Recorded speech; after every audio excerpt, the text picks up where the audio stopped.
Bonjour les amis, bienvenue dans VosGFM. VosGFM, le podcast le plus vosgien du game. Aujourd'hui les amis, j'ai des choses à vous dire. Peut-être que vous l'avez vu, la dernière vidéo a été supprimée. Euh, Plein de choses à vous raconter. Je m'inscris à ma première compétition d'échecs. Oui, j'ai commencé les échecs assez sérieusement, on va dire. Et j'étais dans une chapelle. Énormément de choses à vous raconter pour ce premier épisode.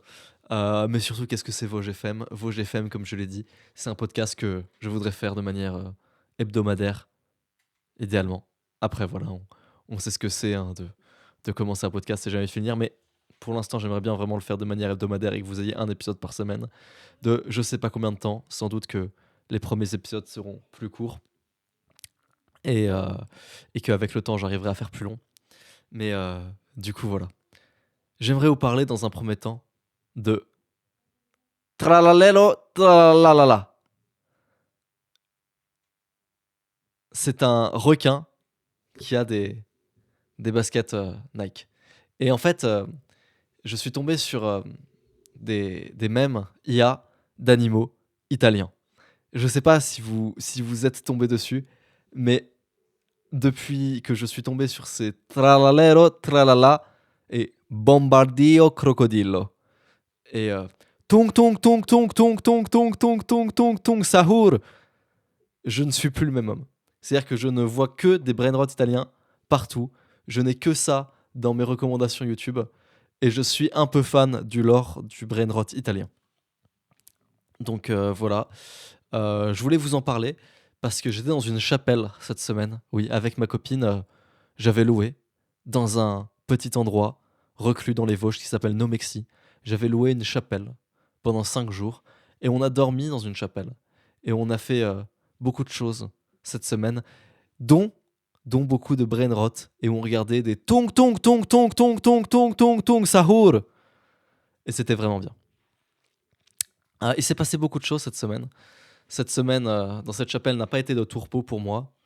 Euh, j'ai notamment fait face à un gros souci vis-à-vis de ma dernière vidéo. Je vais vous en parler bientôt. Peut-être que vous le savez, j'ai sorti une vidéo. Elle a été supprimée. Peut-être que vous ne savez pas pourquoi. Je vais vous l'expliquer. Mais d'abord, j'aimerais vous parler de ce que je vais faire demain. Demain, je commence un tournoi d'échecs. Donc, pour ceux qui ne le savent pas, récemment sur Merguez Superstar, lors de l'ouverture, il y a Lux qui a rejoint Merguez Superstar. Et Lux, c'est un youtubeur que j'apprécie beaucoup, qui parle d'échecs en fait, qui fait énormément de vues sur les échecs, peut-être que vous connaissez.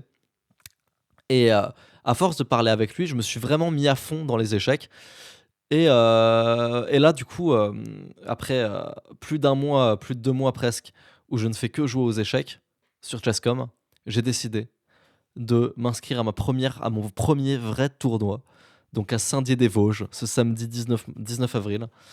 Et on va voir. Donc c'est la première fois que je vais jouer en cadence classique, c'est-à-dire avec un timer de 1 heure, donc il faut bien réfléchir pour ses coups. J'ai pas l'habitude. J'ai dû apprendre la notation abrégée des coups. C'est-à-dire que chaque coup aux échecs a une.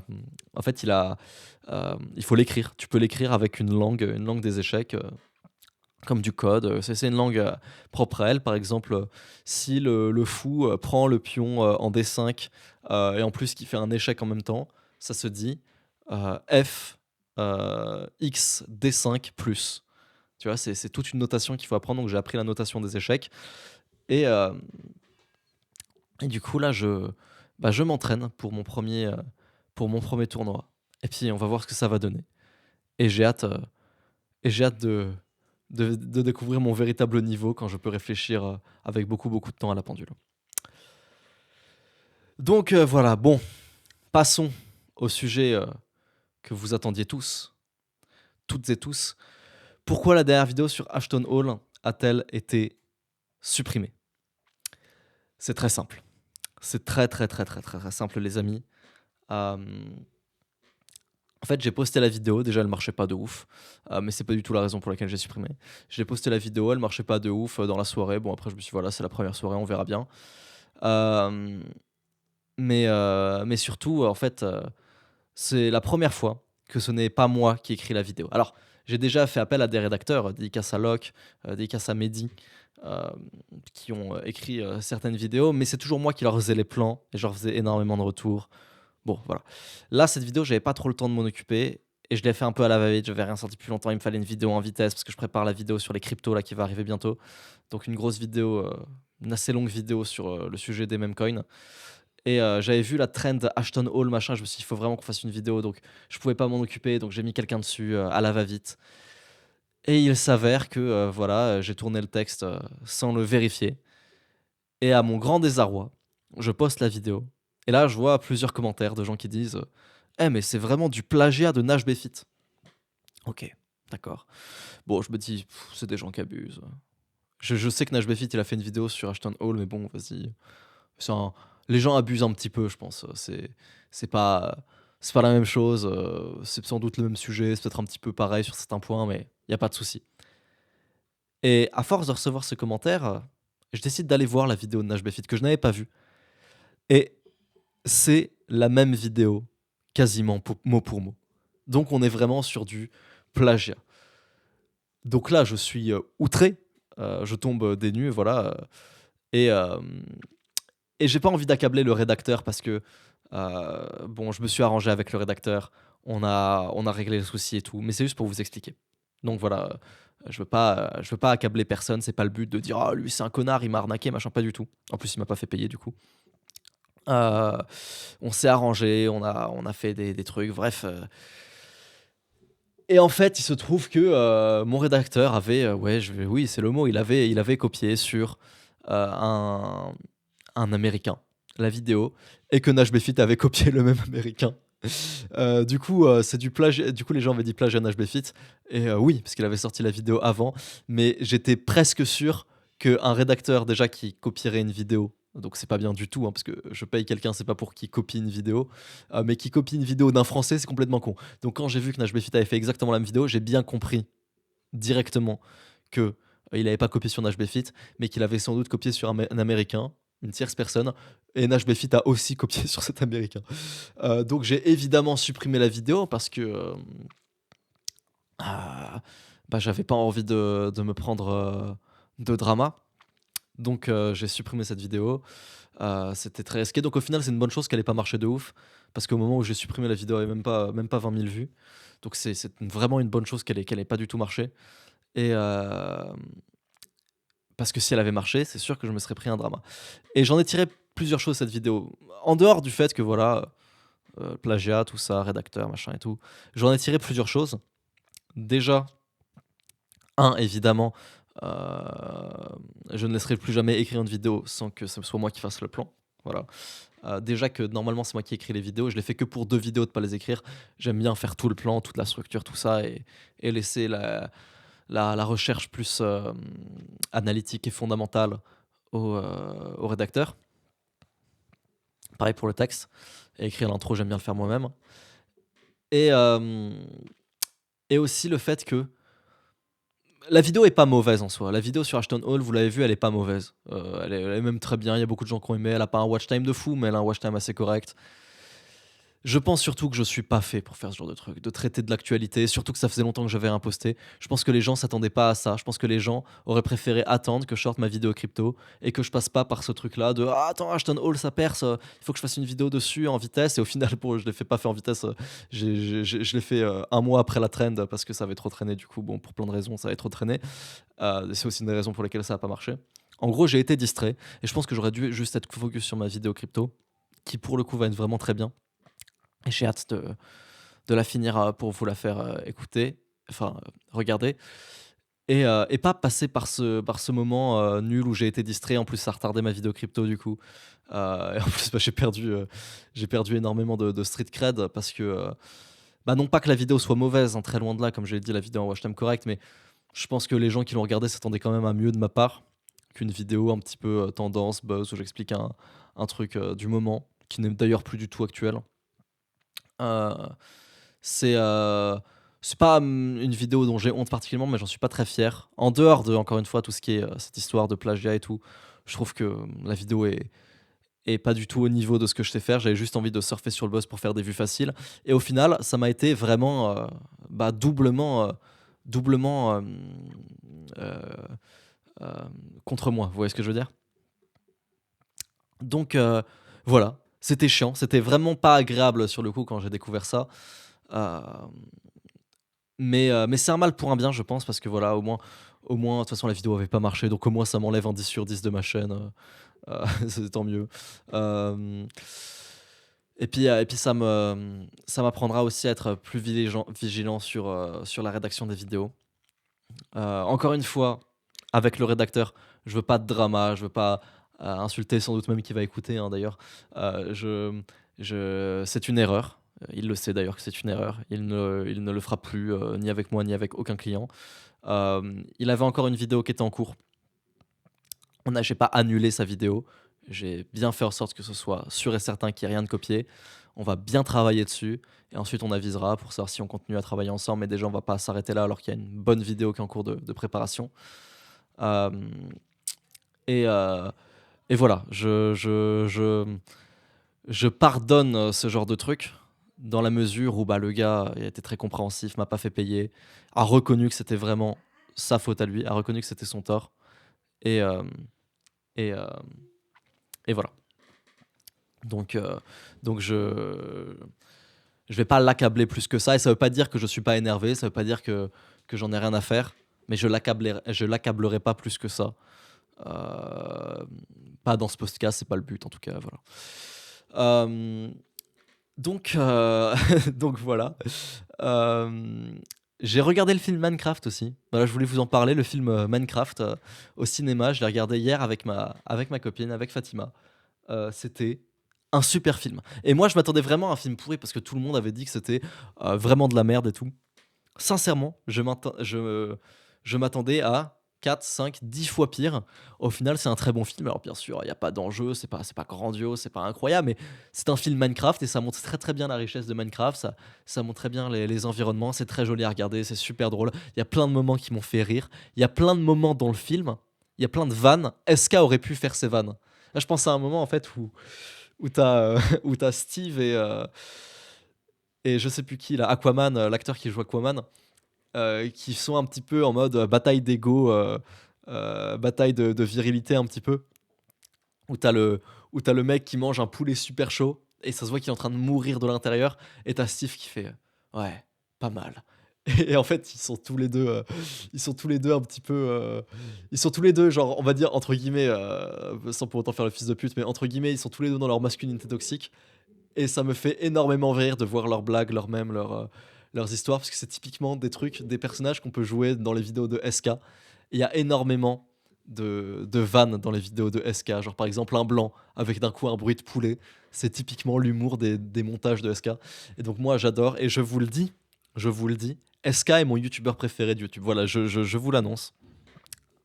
Je trouve sincèrement que les moments où je me tape le plus de barres en regardant des vidéos YouTube, c'est les vidéos de SK. Et je parlais de ça justement avec Lux, donc mon coach d'échecs. Je parlais de ça avec Lux et il me dit la même chose. Donc Lux, son youtubeur préféré, c'est aussi SK. Et c'est normal parce que ses vidéos sont absolument euh, super drôles. Mais bref, je diverge. Très très bon film Minecraft. Il y a peut-être des moments qui sont un peu rapides. J'ai quand même l'impression que le film va un peu vite de temps en temps. Alors voilà, je vais pas faire mon critique cinéma, c'est pas le but. Mais j'ai quand même l'impression qu'à plein de moments, ça va un peu trop vite dans l'histoire avec les piglins qui sortent de tu sais pas où, tu viens à peine de le voir et d'un coup tu vois la baston, t'as pas le temps de respirer. Ça va un petit peu trop vite à mon goût, le film est peut-être un peu court, mais sinon, c'est très bien. Il y avait beaucoup de geeks dans la salle, beaucoup de neuils. J'ai beaucoup apprécié la référence à Technoblade. Et aussi, dans le film, il y a Jeb. Donc Jeb, si vous ne connaissez pas, c'est le développeur principal de Minecraft. Euh, Il y a Jeb, à un moment, qui, qui est un serveur dans un restaurant quand il y a la meuf humaine avec le villageois qui sortent ensemble. Donc voilà, Minecraft, très bon film. Je débriefe ça en vite fait. Euh, et voilà. Alors, qu'est-ce que je peux dire d'autre? Parce que là, ça fait 14 minutes 44 et j'ai vraiment l'impression d'avoir déjà tout raconté de ce que je voulais raconter. Le tralalé, le tralala. Tong tong tong tong tong sahur! Le, la chapelle, le film Minecraft, vous raconter, ce qui s'est passé avec ma dernière vidéo. J'ai l'impression vraiment que j'ai vraiment dit tout ce que j'avais à dire, alors que ça fait que 15 minutes et si je sors un podcast de 15 minutes, c'est un petit peu la honte. Donc je vais, heu, je vais réfléchir à des trucs à raconter, je vais mettre en pause là et dès que j'ai, je vous reprends. OK, donc pour finir ce petit premier podcast, j'aimerais vous parler de, ce que j'ai appris déjà cette semaine et aussi de mes objectifs, de la semaine prochaine ou du mois suivant. Parce que voilà, c'est pas des objectifs que je me fixe dans le temps, précisément en tout cas. Déjà, ce que j'ai appris, heu, c'est que c'est très compliqué de gérer des galères et gérer en même temps, heu sa copine. Parce que moi, quand je suis sur mon téléphone, ma copine n'est pas contente. Quand je suis, quand je suis, quand on est ensemble et qu'on est censé profiter et qu'en fait mon téléphone n'arrête pas de vibrer ou que quelqu'un m'appelle et que ça me remet dans un mood boulot, je suis plus du tout apte en tant qu'humain à parler comme un humain amoureux et en fait, je deviens, extrêmement, 1er degré et très, très sérieux et ça n'a rien de cool en fait et c'est très, très compliqué. C'est de plus en plus compliqué pour moi, de gérer, tout ce qui va être, travail, YouTube Maxi, Merguez Superstar et mon couple et je sais toujours pas comment je ferai dans le futur. C'est pour ça que là, j'ai de plus en plus, de gens qui m'aident. J'ai recruté beaucoup des assistants, des bras droits sur plein de projets. Voilà, dédicace à Remax et Piloum qui sont incroyables, je vous fais des gros bisous, pour que j'ai plus de temps pour moi. Mais même là, c'est encore, j'ai encore beaucoup, beaucoup, beaucoup de messages auxquels je dois répondre tous les jours. J'essaye en ce moment de recruter quelqu'un pour, YouTube Maxi pour pouvoir m'aider. Donc en gros, si vous savez pas, YouTube Maxi, c'est du coaching de youtubeurs et dans le coaching, il y a différentes choses. Il y a les, appels, de groupe, voilà, on fait les retours, les machins, les trucs où on est à chaque fois entre, allez, entre 2 et 7, 8 grand maximum, par appel. Donc on essaye toujours de quand même garder ça en relativement petit comité, hein. Hem et hem et il y a aussi les calls individuels, donc c'est des calls one to one avec moi, heu que je ne délègue pas, en fait, tout simplement. Par exemple, quand quelqu'un, lance son produit et que je suis en train de travailler avec lui sur son produit, sur son marketing, heu, pour les youtubeurs de YouTube Maxi qui percent le mieux, évidemment, on leur fait faire leurs produits et ça se passe vraiment que en one to one avec moi et c'est vraiment moi qui m'occupe de tout. Donc l'idée, c'est pas de déléguer les calls parce que je pense que c'est important que ce soit moi qui les fasse, parce que je suis assez bon à ça. Mais peut-être, déléguer tout ce qui va être la partie création du site, rédaction des mails, rédaction de la page de vente. C'est encore moi qui fais tout ça, c'est encore moi qui rédige les mails de vente, c'est encore moi qui rédige, les pages de vente, surtout qu'il y en a plusieurs des mails de vente. Enfin, c'est encore moi qui fais tout. Et l'idée, c'est de vraiment payer des gens pour déléguer ça complètement. Et la création de produits, alors là, ça, c'est plutôt le youtubeur qui s'en occupe, tout ce qui va être partie produit, même si je peux l'aiguiller. Moi, c'est vraiment le côté, marketing et je l'aiguille sur ce qu'il devrait faire dans la partie produit, mais jamais je ne lui impose quoi que ce soit. C'est pas moi qui lui dis: «Tu dois vendre ça, tu vas faire ça à ton audience parce que ça va faire plein d'argent». C'est toujours le youtubeur qui me propose des idées. Je lui dis si je trouve que l'idée est bien et si je trouve que l'idée est pourrie, je lui dis: «L'idée est pourrie, heu, il faut qu'on trouve autre chose» et on trouve autre chose, mais jamais on fait un truc que le youtubeur ne veut pas faire. Hem c'est, c'est vraiment bien YouTube Maxi, mais ça me prend énormément de temps et là, du coup, j'essaie de, mmh, de trouver des gens pour me remplacer sur toute la partie, on va dire, exécutive, de la vente de produits, voilà. Je délègue absolument pas et je compte pas absolument pas déléguer les calls, one to one, pas du tout. Hem, mais voilà, tout le reste, c'est quelque chose qui me prend quand même beaucoup, beaucoup de temps et donc il faut que pour pouvoir assurer au mieux ces calls one to one et pas être là à compter, chaque minute, de l'appel pour être sûr, que ça dure bien 1 heure parce qu'on avait dit que ça durait 1 heure parce qu'après j'ai un tel rendez-vous, un tel stream, machin, pour être sûr de pouvoir, bien, bien faire ça et faire plaisir aux clients et qu'ils se sentent bien, tu vois? Le but, c'est quand même de déléguer tout le reste. Par exemple, j'étais en call avec, Lies il y a quelques jours ou même Zach, hein, il y a quelques jours, Lies et Zach il y a quelques jours. Donc ils sont tous les 2 des clients de YouTube Maxi et qui travaillent du coup là sur leurs produits pour l'un et l'autre sur, son produit aussi, mais aussi sa chaîne YouTube. Enfin, c'est un peu différent pour Zach et Lies m'avait fait la remarque que j'avais beaucoup appréciée, j'avais adoré ce qu'il m'a dit ça, c'est qu'il m'a dit, «Putain, c'est cool Loan parce que on sent que dans l'appel, tu vois, tu pas là à essayer de compter les minutes pour que ça se termine vite, alors que ça se voit que tu as beaucoup de clients, tu prends le temps pour chaque personne. C'est, heu, c'est vraiment agréable qu'on sente que tu essaies pas de me jarter. On avait commencé à parler un petit peu même de nos vies et tout, alors que ça avait plus rien à voir avec tout ce qui était, YouTube et tout. On avait commencé juste à parler de nos vies, même avec Zach. Il me parlait de sa chaîne YouTube, mais très, très vite, on a commencé juste à discuter de la vie et en fait, moi, j'étais tranquille, j'étais en train de faire ma vaisselle en même temps et c'était chill et heu et c'est cool, mais si je veux pouvoir continuer à faire ça avec tout le monde, c'est qu'il faut que sur le reste, j'ai plus de temps libre. Donc voilà, donc d'un côté, c'est une bonne chose. Enfin, je veux dire, c'est quand même un bon signe, que j'ai beaucoup de clients et que, je sache pas comment gérer tout le monde.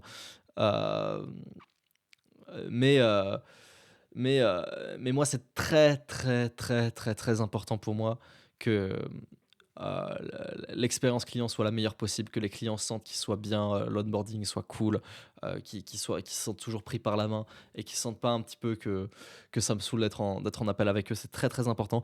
Autre chose qui est très important pour moi, c'est l'amélioration constante. Donc là, dans mes objectifs, là, bientôt, on va, on va demander aux aux youtubeurs et de Merguez Superstar et de YouTube Maxi comment améliorer le produit dans les 2 cas. Donc là, l'idée, c'est de vraiment faire d'avoir plein de retours clients sur comment améliorer tout ça. Je trouve vraiment, sincèrement de ouf que YouTube Maxi, il y a rien à changer, Merguez Superstar, il y a rien à changer. Enfin, je trouve déjà que on est au top de ce que ça peut faire. Enfin, genre, heu, s là, enfin, c'est évident ce que je veux dire, mais entre la V1 de Merguez Superstar et la version actuelle de Merguez Superstar, mais il y a un monde d'écart et entre la V1 de YouTube Maxi et la version actuelle de YouTube Maxi, mais il y a 150 milliards de mondes d'écart. C'est normal, hein, bien sûr, les gens payent plus cher et il faut vraiment un produit exceptionnel sur YouTube Maxi. J'aimerais d'ailleurs dire que je trouve que YouTube Maxi n'est pas si cher que ça. Voilà, je tiens à le dire, parce qu'on doit quand même payer Kélian qui fait les retours et Kélian coûte très cher. On doit quand même payer, tout ce qui va être, le coach de voix, parce que sur YouTube Maxi, vous arrivez, vous démarrez de zéro. On va commencer par travailler votre voix. Avant de travailler vos sujets, avant de travailler votre technique, on va commencer par travailler votre voix et il nous faut un coach vocal, il nous faut plein de choses et tout et évidemment, tout est financé par YouTube Maxi, hein. Les séances d'entraînement vocal sont financées par YouTube Maxi. Les retours de clients sont financés par YouTube Maxi. Donc c'est vraiment un produit de fou. Oui, c'est cher, mais c'est pas si cher que ça comparé à ce que c'est, pour ce que c'est, et comparé à quel point la promesse est réaliste. Donc la promesse qu'on fait sur YouTube Maxi, c'est, 10 K en quelques mois, 10 K en 3 mois, 10 K abonnés, hein, pas euros, bien entendu. Heu, c'est, heu, c'est une promesse que j'ai eu un petit peu honte pendant assez longtemps de mettre en avant parce que je trouvais que ça faisait un petit peu promesse irréaliste et tout. Mais en fait, en vrai de vrai, il y a tellement d'élèves qui les ont fait et c'est tellement un résultat qui est atteignable tranquille que j'ai pas honte en fait de le mettre en avant et même si ça fait promesse démesurée. Le truc c'est tellement, c'est déjà arrivé tellement de fois en fait que je me dis: t'as pas à avoir honte de mettre une promesse démesurée si elle a de grandes chances de se réaliser», tu vois? Et bien sûr, si le mec met plus de temps, bon bah, que ça prenne 4 ou 5 mois, ça prend 4 ou 5 mois, ça va pas prendre 1 an, vous voyez ce que je veux dire? De toute façon, on accompagne le temps qu'il faut et par contre sur tout ce qui est promesse d'argent, j'ai toujours été un peu plus frileux, dire, à un moment je le faisais, mais parce qu'encore une fois, c'est assez réaliste en fait avec une audience de 10 000 abonnés, de faire, 5 000 € à son premier mois, à ton lancement, quand tu vends un produit. Mais je suis toujours un peu plus frileux quand il s'agit d'annoncer: «Oui, combien tu vas gagner en rejoignant YouTube Maxi quand tu vas lancer ton produit avec Lohan, qui va t'accompagner sur ton marketing». C'est assez compliqué pour moi à dire, donc c'est pour ça que sur la page de vente, on a écrit, «Combien puis-je espérer gagner?» et je mets la moyenne des résultats, mais je dis pas: «Voilà, tu vas gagner tant», parce qu'encore une fois, ça dépend de plein de choses et c'est vraiment compliqué à garantir un truc comme ça. Beaucoup plus que des abonnés, parce que des abonnés, c'est bon, là, on a vraiment un système parfait sur YouTube Maxi qui amène n'importe qui à 10 000 abonnés et même les débutants complets, c'est ça qui est ouf. C'est-à-dire qu'il y a plein de mecs qui démarraient de zéro. On aura fait un plan carré pour qu'ils aient leurs 10 000 abonnés. Oui, c'est des shorts, mais on commence par des shorts et ensuite on fait des vidéos longues. Parce que si le mec a envie de faire des vidéos longues et qu'il est débutant complet, on va lui dire non. Tu vas commencer par des shorts. Pour plein de raisons, parce que ça va travailler plus facilement la technique, ça prend moins de temps, c'est beaucoup plus rapide. Et ensuite, une fois qu'il a une bonne technique, bien sûr, les vidéos longues. Mais dans un premier temps, on va jamais dire à un mec sur YouTube Maxi qui vient de commencer: Ok, t'as cette idée de vidéo storytelling sur je sais pas quel sujet ultra deep, ultra shaper. tiens, vas-y, commence-le, il y a aucun souci. Non, parce que il va mettre 2 semaines à l'écriture, 2 semaines au montage, il va sortir sa vidéo, ça va faire 50 vues, il va avoir trop le seum, il va être démotivé. Alors qu'il va sortir son premier short, ça va lui prendre 2 heures. À la fin, il aura fait 50 vues, mais il aura eu plein de retours de Kélian. Donc le lendemain, il ressort un short, bam, plein de retours de Kélian. Vous comprenez ce que je veux dire? Et du coup, ils apprennent extrêmement vite. Et c'est pour ça que vraiment, sans sourciller, j'arrive à me faire assez confiance sur cette promesse de 10 000 abonnés en 3 mois, en quelques mois, machin. Même si c'est pas quelque chose que je vais mettre en avant énormément, j'en ai pas pour autant honte et je suis vraiment très fier de ce qu'on a fait sur YouTube Maxi.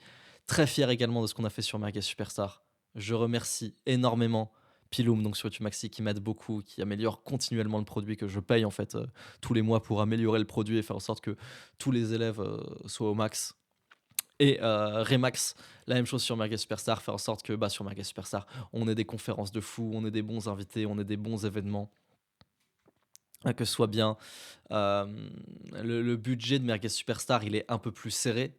C'est logique, on n'a pas de l'argent infini sur Merguez Superstar, on a moins d'argent. Mais même avec un budget assez serré, on arrive vraiment, Remax arrive vraiment à faire des trucs de fou. Et je félicite Remax de son travail sur Merguez Superstar parce qu'il a vraiment rendu Merguez Superstar incroyable. Et je me félicite aussi dans ce sens-là aussi d'avoir fait confiance à Remax et d'avoir embauché Remax pour s'occuper pleinement de la gestion et de l'évolution de Merguez Superstar parce que c'est aussi une décision qui est quand même pas facile à faire. Donc Merguez Superstar, on avait un serveur qui marchait extrêmement bien, mais qui n'était pas du tout au top de sa forme, avec beaucoup de gens, on va dire, relativement inactifs, assez peu d'activités, assez peu de conférences. Puis normal, j'étais tout seul.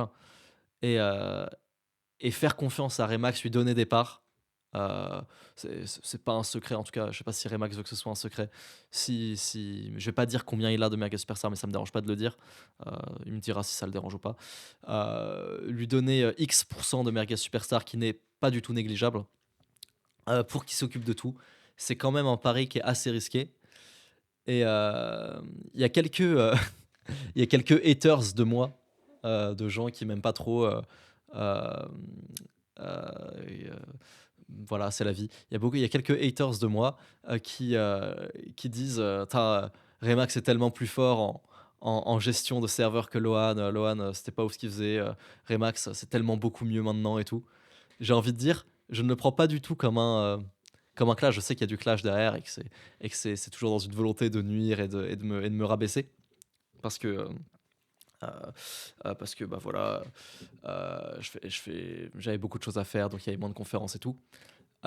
Mais en fait, c'est vraiment un compliment que je prends parce que Remax, c'est entre guillemets, c'est moi qui l'ai embauché, c'est moi qui ai eu, qui me suis dit, il faut qu'on le prenne ce type parce que ça va vraiment être bon pour Merguez Superstar. Donc je me dis, ouais, il est meilleur que moi.